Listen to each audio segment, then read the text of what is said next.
All the articles you have come to love in Horse and Rider magazine are now available in this podcast, Horse and Rider on Audio. Each article is released as its own separate episode to make them quick and easy to listen to. Search Horse and Rider on Audio on your favorite podcast player, and you will never miss an article. This article is titled Legging Up the Out of Shape Horse and was published on October 22nd, 2024. If your horse has been out of work, it might be for a variety of reasons: injury, time constraints, being on the back burner, etc. Whatever the reason is, when you begin to leg him back up after time off, don't throw him into conditioning boot camp without properly preparing him for exercise. Here are 7 tips for legging up the out of shape horse. Pro tip: before you begin a conditioning program, have your horse thoroughly evaluated by your veterinarian and work with him or her to refine a program right for your particular horse. This is especially important if your horse is coming back from injury. 1. Know his baseline. As you start to bring your horse back into condition, start by knowing his baseline vitals and health status. Does he have a pre-existing condition that you need to be aware of? Should you be avoiding certain exercises, such as circling, to protect his joints? You can understand your horse's baseline health status by observing him daily, knowing his normal respiratory rate, temperature, and behavior. When you begin exercising your horse after time off, you'll want to know his baseline health stats, so you can determine if his reaction to exercise is normal exertion, or if there is a more concerning and underlying problem. Monitor these vital signs throughout the conditioning program, and get to know your horse's new baseline health as he becomes more fit. Find out what's normal for your horse by checking his resting heart rate every morning for 5 days straight, then average those numbers. Note that a higher or lower rate than normal can indicate a health problem if your horse's resting heart rate is abnormally high or low for him. Call your veterinarian. 2. Make a plan and know your goals. What are your goals for conditioning your horse?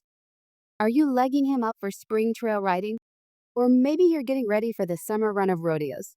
Perhaps you just want him fit enough to trot down the road on a cool fall evening. Your conditioning program and plan will look differently based on the goals you have with your horse. If you're a human trying to get in shape, your best bet is to follow a workout program that suits your needs.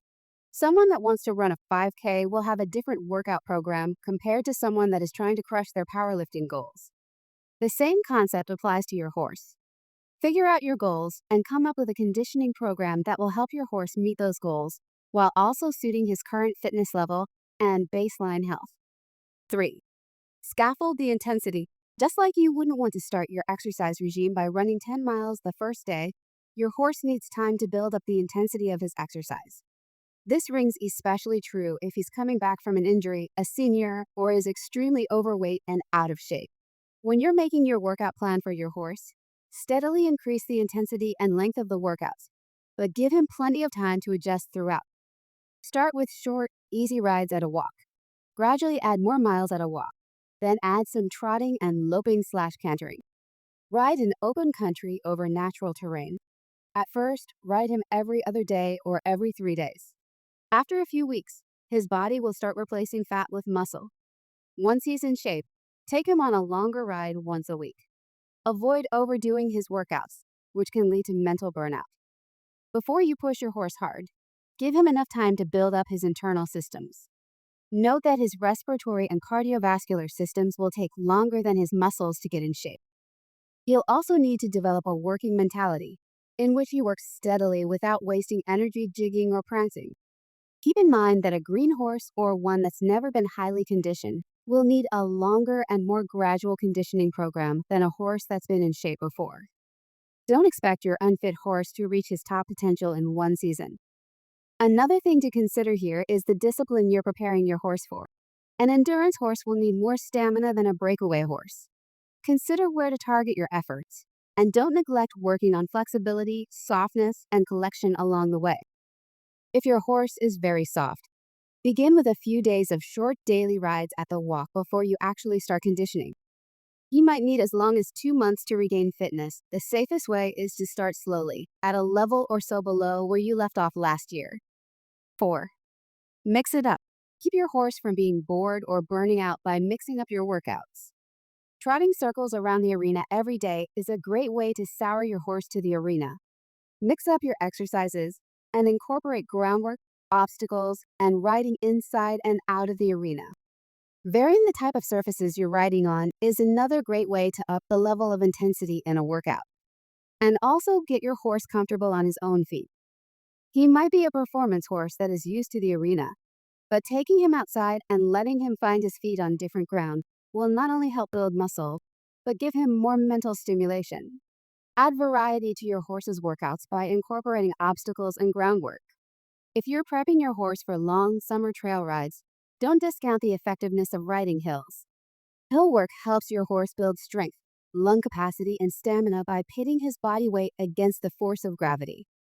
The effort to climb makes his heart pump faster and makes his lungs and muscles work harder than they do on flat ground. A horse conditioned on flat ground won't have the necessary muscle strength to carry you over hills and will tire quickly.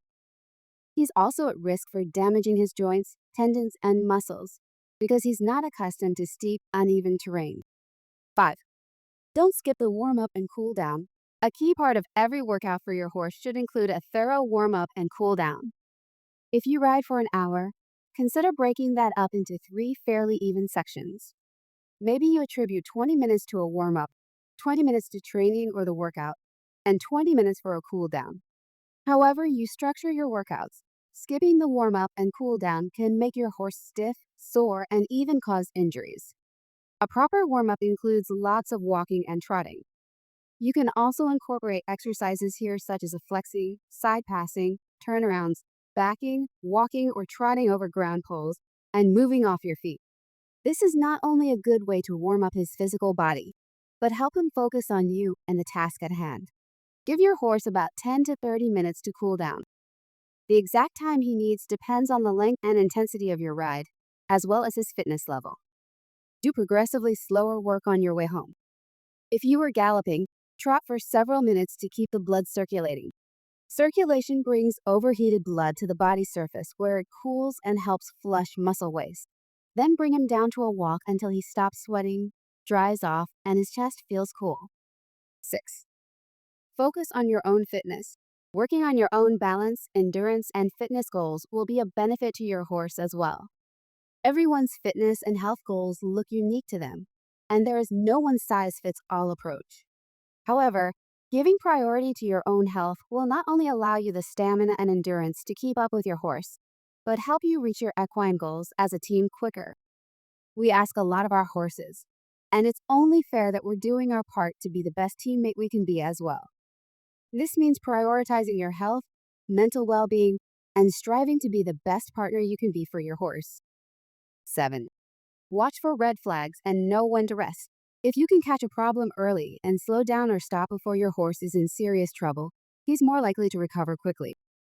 But if he's already seriously compromised before you end the ride, he can suffer further damage, which can be fatal. As you steadily increase the momentum and intensity of your workouts, keep a close eye on your horse to ensure he's adjusting appropriately.